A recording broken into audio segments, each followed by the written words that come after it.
Enchanté, mon chers. How are you? I am good. We are here for our weekly anchor message where we are receiving our spiritual lessons and assignments for the week. This is basically kind of what we'll be focused on for the next several days, or the themes that we will be working with. So out of the Wild Unknown Archetypes deck, we've got Thanatos, which is death, followed by the Destroyer, fun stuff, followed by the Self.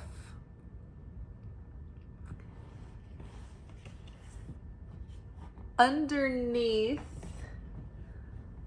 Thanatos, or death, we've got Judgment. I know, this is all very apocalyptic, but don't worry. Under the Destroyer, we have the Hierophant.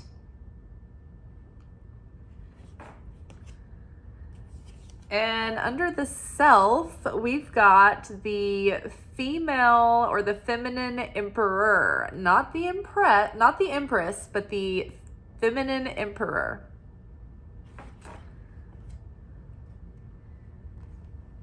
And not the emperor, but the feminine emperor. Because there's both in this deck. And then at the end of it all, we have the gem.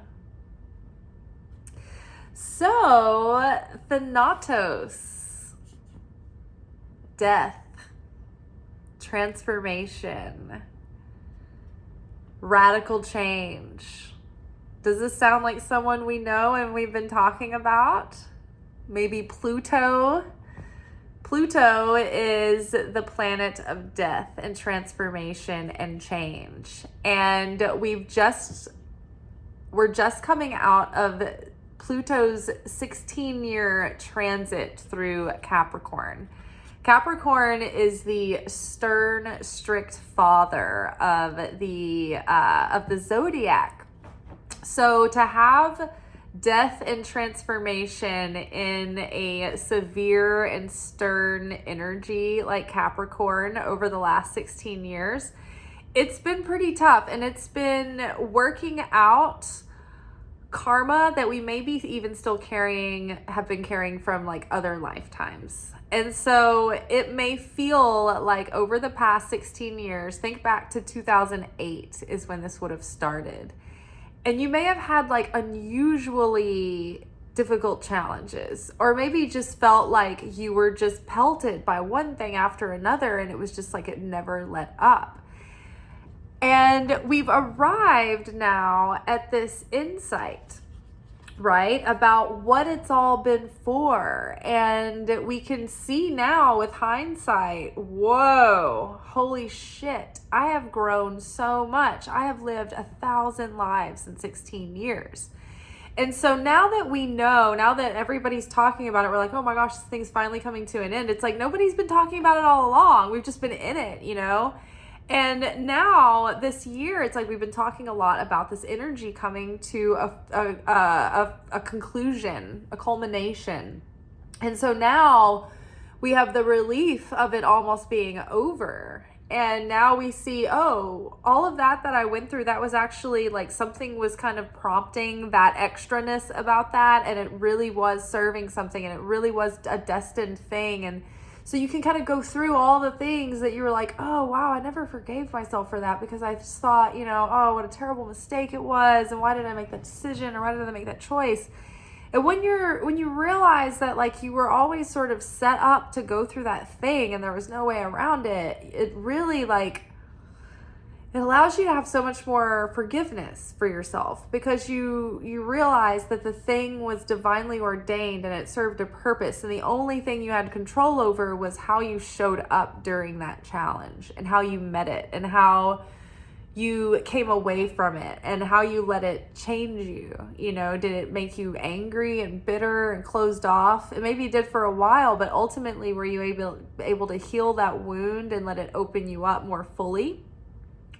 So we're now like looking back on all that difficulty, and we're like, wow, I can actually really be grateful for all of that. And I see how it's shaped me and how it's strengthened me, and it's how it's given me emotional and spiritual intelligence and resilience. And when you think back to who you were at 2008 and like how unprepared you were for any of that, and how tough you are now, but how not tough you were then, it's like, and the strength you have now and the strength you did not have then, and the hindsight and the clarity and the context that you have now, but you didn't have any of it then. And it just gives you so much more compassion for yourself. And so as that compassion and that forgiveness washes through you, it becomes possible for us to feel the compassion and the forgiveness that we've been trying to choose to give to others all this time as well. So that's kind of what's going on a personal level. It's like we're reflecting back, and now that it's over, you know, when you've come out of a challenge, or like, you know, okay, so have you ever gone canoeing on like a really long like river trip? And maybe it's almost like this, more like when you go on a one-day trip instead of like camping overnight. When you're camping overnight, you lose yourself to the river. You're just like, we're going to be in this for a couple of days, and you don't think about the timeline. But if you go on like a one-day trip, and there's like, do you want to go on the long one or the short one? And you pick the long one, right? And you know it's only one day, and it's usually like during the spring, so it's not like super hot yet. You're not like really relaxed and like enjoying the day fully because you're like kind of uncomfortable. And you get like a mile into the river, and you're having a good time, and you're like, oh, this is good, I'm finally warming up. And then like about an hour or so later, you kind of settle in, and you're like, I bet we're halfway done by now, surely. And then you look at your clock, and you're like, oh no, we have hours to go. And you're like, oh, my butt already hurts, I'm sore, I'm tired. You know, you're like, oh, it's such a long way to go, and it feels like such a laboring, intensive thing, right? So it's like when we were in this struggle, especially the last year, when we kind of knew what was happening and we had more context, it was like, oh, this is so oppressive. Like, when is it ever going to be over? But now that the end is near and in sight, we're almost thinking like, oh, I could go back actually and do a few more miles on the river, right? When you get over the dread of having like, oh no, we're barely into the day, and then you get lost in the day again, and you have a great time. And when you get out of the river and you're like, oh, I'm not cold anymore, you're like, well, I could go back and do that again, you know? It's kind of like that. Like the Kabbalists and the mystics teach that the Kabbalists specifically learned to be really grateful for those dark, challenging times of uncertainty. They would get really excited about it. You're like, why are you crazy? Why are you a sadist? Why are you excited about suffering? And it's because they knew, as spiritual seekers who wanted to transform and transmute their darkness and become more like the light and grow and evolve, and that was their whole desire, they knew that the way to get the real growth, like the fertilizer, is to go through the hard times, through the shitstorm, right? You want to fertilize your garden, you need to go through the shitstorm, right? And so like they would actually be excited when shit started to hit the fan. So they're like, oh great, uncertainty. This is where I get to exercise my faith. This is where I get to feel the fear and do it anyway, and feel confused and feel uncertain and not know what's happening. And I have to trust at that point. And when everything's going well, I can think like, oh, I trust the creator. Everything's so great. Me and the creator, we're super tight. You know, everything's okay. You know, everything's good. I'm happy. But it's when we're not happy, when things go off sideways, that it really tests our mettle. It's like, oh, do you still love the creator when the shitstorm is happening? Do you still trust the creator when you don't know which way is up and how things are going and where things are going? So it's that opportunity that we've had over the last few years that's really grown us exponentially in ways that we would never have been able to awaken or evolve without those experiences. So we're really starting to appreciate, and that is what is starting to turn the bitterness into sweetness. And I think that's so amazing that we're arriving at this point, you know, just a few weeks away from Hanukkah. And Hanukkah is the sweetest and funnest celebration of the holidays of the year. It's not centered around the deep, dark transformation and change. because the environment is darker. It's the winter solstice, and so we are already in darkness. So the light just comes to give us warmth and encouragement. And the work of Hanukkah is turning our bitterness into sweetness and learning how to appreciate the difficulty and the challenge that we've come through. And so we're arriving at this point, and I think it's great. And speaking of timelines, this is very interesting because death is like the finite, right? The end of something. Judgment card is the end of the major arcana, right? You've got the Judgment is card 20, and then 21 is the World. So that's kind of the overflow. It's like, all right, graduations happened, school's out, you can go anywhere you want. What's next kind of thing. That's the World card. It's like everything's behind you now, yay. But the Judgment card, that's sort of like the final, like, this is Judgment Day. The call, the trumpet is sounding. It's like, this is when you answer the call. This is when you stand and show for yourself, like the end of days, the end of the day of the era that we have been in, right? And the trumpet has sounded, which is interesting because we are in Sukkot, which is the third and final of the high holy holidays. So we begin with Rosh Hashanah, the head of the year, the new year. That's the birthday of Adam Kadmon, Adam from Adam and Eve, from Garden of Eden. Adam from Garden of Eden, Adam. And so that was the birth of the souls of all mankind. Every soul came splintered off of Adam from there. And so that's why we have these soul groups and soul families. It's like we're literally pulled off of one, original soul. It's like we're all split off of that original soul. So that's the beginning of the year and the birthday of the souls of all mankind. That's the day we stand before, the heavens in judgment and are judged for, what we're bringing forth for the year. How have we transformed? How have we met this year? What have we given to the year? So we atone for our sins, and we are past the judgment that will give the decree of what kind of, based on last year and the work that we've done and what we've brought in sacrifice and how much we've sacrificed ourselves. That kind of determines the elevation level of the soul that we're getting for the next year to come and the blessings that are going to come for the next year. And so the decree is sealed in Yom Kippur, in the fast of Yom Kippur. But in both of these holidays, we blow the shofar, which is interesting. So I always think of that when I see this trumpet. And so the fast of Yom Kippur brings down the soul into the cleansed vessel. And this is our new soul for the year. And then the following holiday happens a couple of days later. It begins, and it's for several days. It's called the Feast of Sukkot, the Feast of Tabernacles. And that's when people stay out in the booths and are kind of exposed to the elements for several days. I can't say for sure how many days. I can't remember exactly. I can't remember whether it's 7 or 8 or what. So we'll just say they for several days.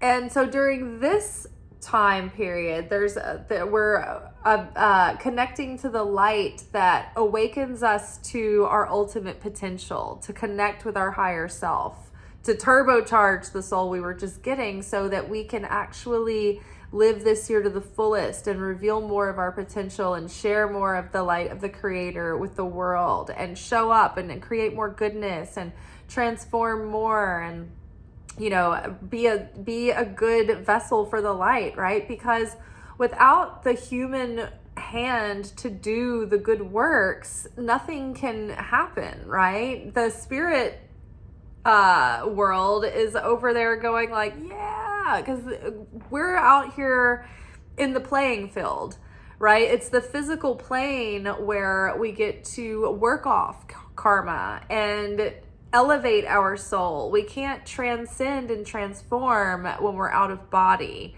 It's like in order to be in the game, we've got to put on the uniform, right? Well, the flesh suit that we wear, the body, the human experience on earth is the uniform to get in the game. And it's all about changing and transmuting and transforming our darkness and the darkness of the world. So we get sort of our turbocharged potential awakened. And the key to do that is to stay happy and joyous as much as possible for no reason all week this week. Laugh as much as you can, be convivial and jovial and celebrate. So this brings us to this moment during Sukkot where we find ourselves at the end of the year and the beginning of the year. This kind of like they overlap. We're at the end of one cycle and the beginning of another. In like the greater scheme of things, we are at the end of a major era right now, and we are on the precipice of the beginning of a new major era. And so our renewal during this moment is like the awakening of the higher self going into the next era. And so back to the Sukkot holiday. So every day there is a portion of Torah that corresponds with the day of the year. And so during the holidays, there are certain portions of Torah that are read because it's like every year we go through this journey, and we cycle through this journey every year, and it's the story of the Israelites and their passage and their trials and tribulations and their journey as a group, but it reflects the inner journey that we go on in self-reflection and personal development. So every year we celebrate these holidays and we live out this story and this process every year. So in Kabbalah, the sacred text that is the commentary on the Torah is the Zohar. This is like the spiritual interpretation of the Bible. It's the deepest interpretation of the mystical realms and the soul work that we do. So the portion of the Zohar / Torah that are read during the holiday of Sukkot, you're reading the last bit of the Torah at the same time that you're reading the first book of the Torah, which is Bereshit, which is Genesis. So you're reading the last book in tandem with the first book, Genesis, the ending and the beginning together in one. So now we are in this moment where we are in our own Genesis, where we are creating a new life based on this new awakening, this rebirth of self, right? And so the Destroyer card here is like basically this work that we've been doing over the last 16 years has served us to destroy the shoddy structures that our ego is clinging to. It destroyed any illusions of what the ego put its trust in, what the ego built its house upon, right? The wise man builds his house upon the rock. The fool builds his house upon the sand. And so the Tower card in the major arcana, it's this influence, the destroyer, that comes in and wipes away anything that's not solid and sturdy and enduring. Anything that's not eternal is going to be wiped away. So the destroyer has been this energy and this influence that's come in and stripped anything that's not authentic to our divine purpose, our soul's path, our soul's calling, our soul's destiny. Anything that's not going to awaken that potential in us or that's going to block us from getting there. The people that don't belong in our lives, the influences that don't belong in our lives, the things that we built our security upon that are false and like illusions, right? That aren't anything that we've depended on that wasn't the light, right? Anything that we thought, oh, this is the source of my sustenance. This person or this job, I get all my love from this person. Anything that we put above the creator and thought this is the source for me, this is my provider, this is my protector, was stripped away so that we could be stripped naked down to the freaking bone, down to the soul, of nothing left materially other than us and the creator. And that's why we had to keep starting over and over and over. And every time we thought we had our bearings, it was like back again. Not, we couldn't, the creator wasn't going to let us cling to anything that wasn't real. So now we've got the Hierophant here. The destroyer also cleaned out anything that was corrupt and toxic, right? And left nothing that wasn't, like, the only thing that was left and that remains is the things that were imperishable and untarnishable and uncorruptible and absolutely of the highest truth.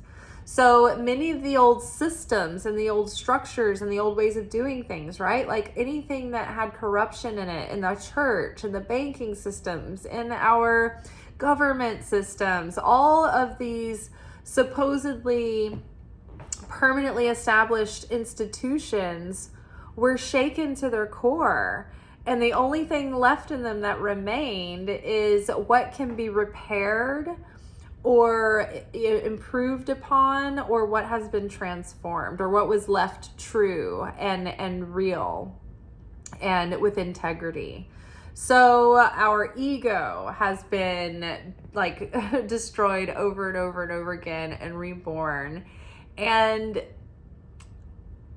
the things that we put our efforts in and so many things, it's not just like on a global scale, on a national scale, and on a personal scale. Anything that we thought was so strong, was so secure, was so set in stone or established was either wiped out, or it made you question everything you thought you knew. And so through this undoing, through this death, and through this descent into the abyss, we have connected with our spirit guides and our own relationship with Holy Spirit and with Christ and with God and with our angels and our whole spirit team. And we've let that teach us. We've let them teach and guide us. And we've let our experience teach us in such a way where we can see how our core wounds and those core disappointments in our life have really served us to give us a specific gift that we get to share and help and teach and support others with. So it's all served this higher purpose. And it served this higher purpose to prepare us in a particular way for our unique, specific purpose to serve the world and to share with the world and to help others. And which brings us to the arrival of the awakening of the higher self, or the oversoul, right? We've learned that if we cling to the Creator and we are connected to the Creator and one with the Creator and close to the Creator, if we want to be close to the Creator, we have to have affinity with the Creator. It's vibrational resonance. So the more like the Creator we are, the closer we can draw near to the Creator, and the more sustained we can stay with the Creator. The moment we lose affinity with the Creator, when we become angry and reactive and selfish, and if we have shame, these things separate us from the Creator. Now, why do we want to be connected with the Creator? Because it's like being plugged into the electricity, right? It's like we're the lamp. We can shine the light into the world, but we are not the source of the power. So we have to plug into that source, and the electricity is always there, but it's going to be up to us to be able to plug in. We have to have the right connection to do that. So when we are plugged into the Creator, when we have share that affinity with the Creator, it puts us under that protection and that flow and that harmony and that abundance. And so we are in vibrational resonance with that goodness and that favor and that blessing and those miracles. So we were talking about the rabbi was telling us in the last holiday, I guess it was Yom Kippur, that, in a way, like to be God-fearing, it's like, in a way, we're supposed to live in joy, but at the same time, there's this paradox where we're supposed to live in fear, but only to have one fear. We should never be afraid of anything on earth or under the sun, except for to disconnect from the Creator. As long as we're connected with the Creator and we're sharing affinity with the Creator, nothing bad can come of it. Like, nothing bad can happen to us. Nothing ultimately not for our highest good can happen. But it doesn't mean we can't be challenged. But ultimately, we will be protected. Ultimately, things will work out for our highest good, and we will be in that favor and in that grace. But when we separate from that light, we're not in that same protection. We're not in that same grace. And so we're in a different vibration at that point, and we're on a lower vibration, and we're attracting things that are resonant with that lower vibration. So our one fear should be to fall out of affinity with the light of the Creator. And the whole work that we do as spiritual seekers and students is to become more like the Creator and to take on that yoke and that discipline and that devotion of wanting to maintain that presence and that awareness and that consciousness at all times, so that we don't disconnect. And so through that work, we have shed the layers of what is not truly us, the layers of negativity, the layers of fear, the layers of disappointment and scarcity and negative expectation. So we've been shedding that in order to reveal the true self within. And our higher self is it's like our uniqueness, the unique expression of us in this lifetime, as animated by that higher light of the Creator, right? That life force of the Creator animates that higher self, and that higher self doesn't have any of the programming, the negative programming, the societal programming, the subconscious default patterns and settings. Like the higher self is just like perfectly capable and functional and has no fear and has perfect certainty in the Creator. And that higher self is like, it's you, like in all your quirkiness and personality, but it's as if you have no like issues with confidence. Like you're just like, it doesn't matter if I make a mistake. Like, it's just like, there's nothing holding you back. There's no procrastination. There's no indecisiveness. There's no timidity. It's just like, you're fully ready and on and ready to rock and roll. Ready to get the job done, ready to show up as your best self. And so that part of you is in there, and that part of you is already on the timeline that's living like your best life, that is able to achieve and sustain and maintain. And that self is like, hey, I'm trying to like give you the steps to get here. I'm trying to tell you how to get here. So just like, you're getting warmer, you're getting colder, like just try to listen to my voice.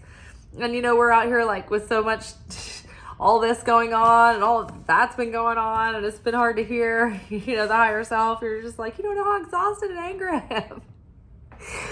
But we made it through. We persevered good enough to slide by passed with a D. Let's just put it that way. And so now this part of ourself is shining through more so than ever before. We have less blocking this part of ourself than ever before. And so we're starting to be able to slow down and listen to this self and not be just quick to react. But going into this new cycle, we're like, okay, I get to choose and create and do this thing all over again and make life, from a perspective of love and what lights me up. And I get to listen to this voice this time and choose with intention. Right? Because the destroyer, what the gift was of this destroyer was that if you weren't in love with your life, man, it just bulldozed everything right on out, didn't it? the street sweeper just came on through a minute ago and took off all the debris. So while we might have uncomfortable empty space in our life right now, we have a blank canvas to do something beautiful with. And now we're more ready than ever to slow down and use that awareness and that intention to choose the path of our soul and to choose where that voice is calling us. And we're here as the female emperor. The emperor of the deck is like the self-mastered, like all the kings are present in the emperor. The emperor has mastered the realm of, materialism and sustenance, which is the pentacles, the pentacle suit. The emperor has mastered their self-confidence and their inner drive and perseverance and their sense of spirituality and confidence and industry, which is the wands card, or the wand suit. They have mastered the realm of emotions and it can feel and have the full range of emotions and be comfortable with those, but not be controlled by their emotions. They're emotionally intelligent. They can be informed by their emotions and they can take them into account, but they don't necessarily react based on those emotions or choose based on those emotions, but they don't necessarily ignore them or push them down either. And that's the suit of cups. And then there is the suit of swords. They're self-mastered in their mind. They have achieved mind over matter.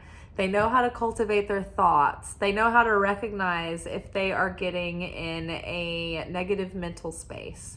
They know how to choose to shift their attention to something positive. They know how to cultivate and choose their thoughts and what they focus on.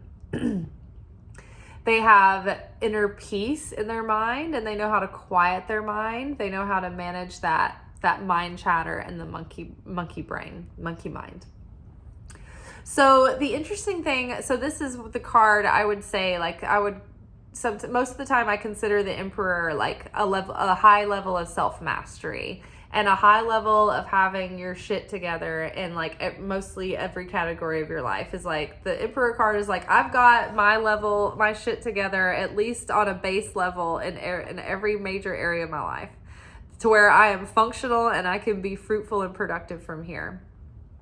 Now, the feminine emperor is the ultimate like self-mastery in that area, because so with this particular deck in the face cards and then with the emperor card, they did this.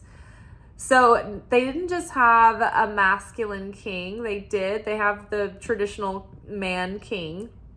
But then they have a female king and a female emperor in each suit, or the emperor is just in the major arcana, not to misspeak, but like each king in each suit has a king, but then there's a female king, and then there's also a queen who's a separate energy.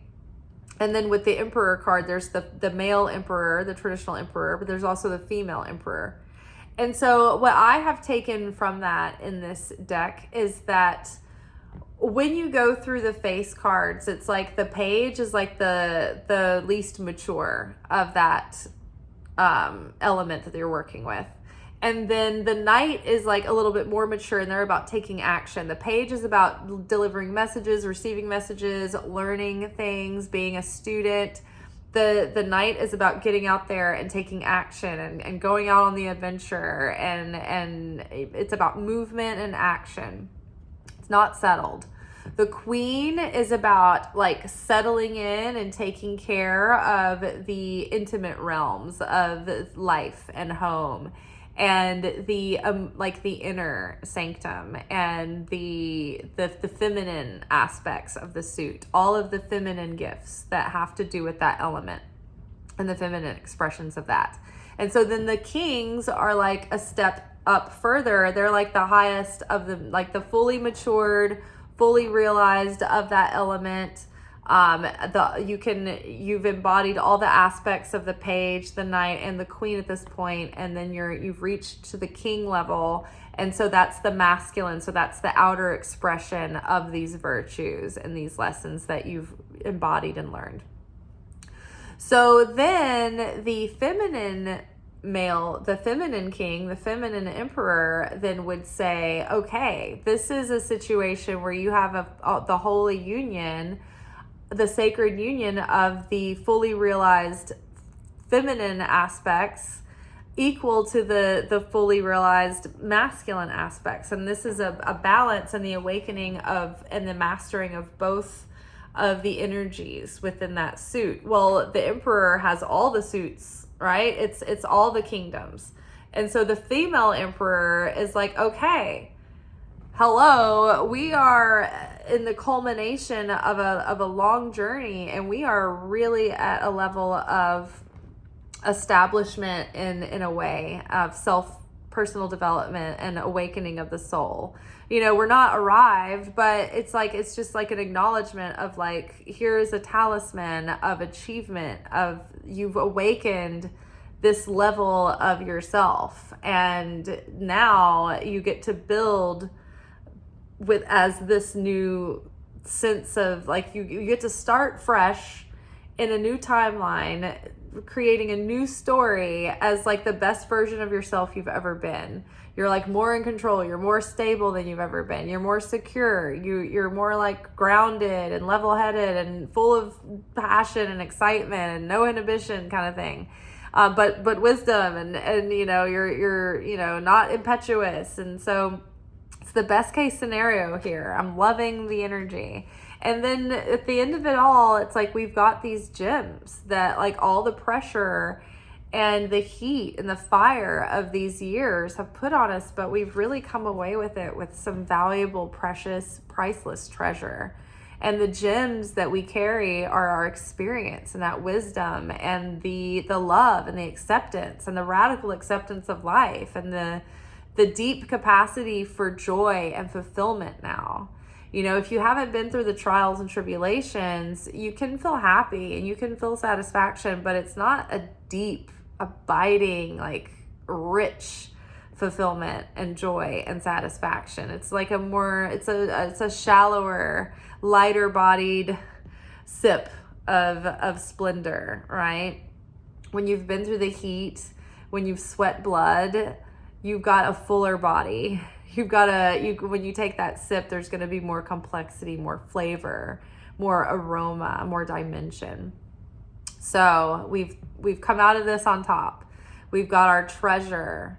We've got our personal legend and legacy that we've established through this difficulty. And now we're like, wow, I'm glad I went through it all, right? Because then you kind of see like people who haven't been through the fire and the heat and the challenge, they don't have that legend. They don't have think about the Mandalorian, right? It's the fact that he got his ass kicked in every episode and like had it hard that made him such the badass, right? It's not the easy street that makes somebody a badass and a legend and a hero.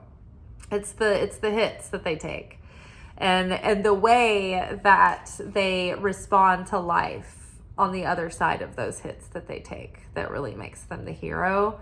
Or is it their hero origin story, or is it going to be your villain origin story, right?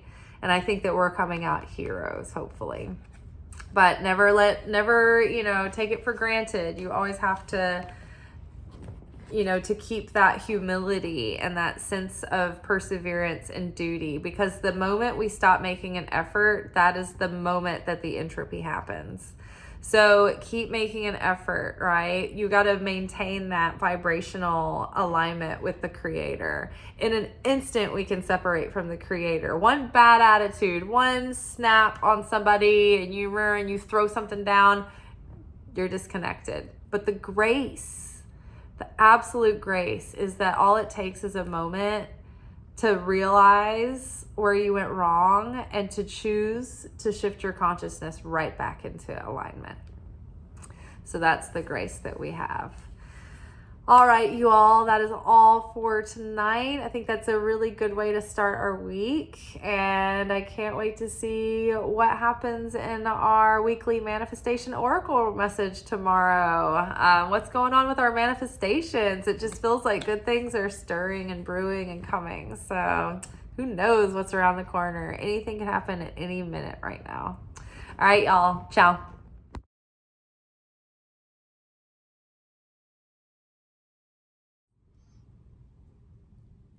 Thank you for watching. If you enjoyed this video and you got something out of it, then please give it a like.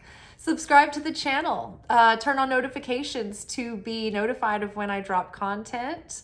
Like the videos, comment, share them. Anything that you do helps these messages get out to other people who need them. So you watching a video and taking an action on it actually makes a positive difference in someone else's life.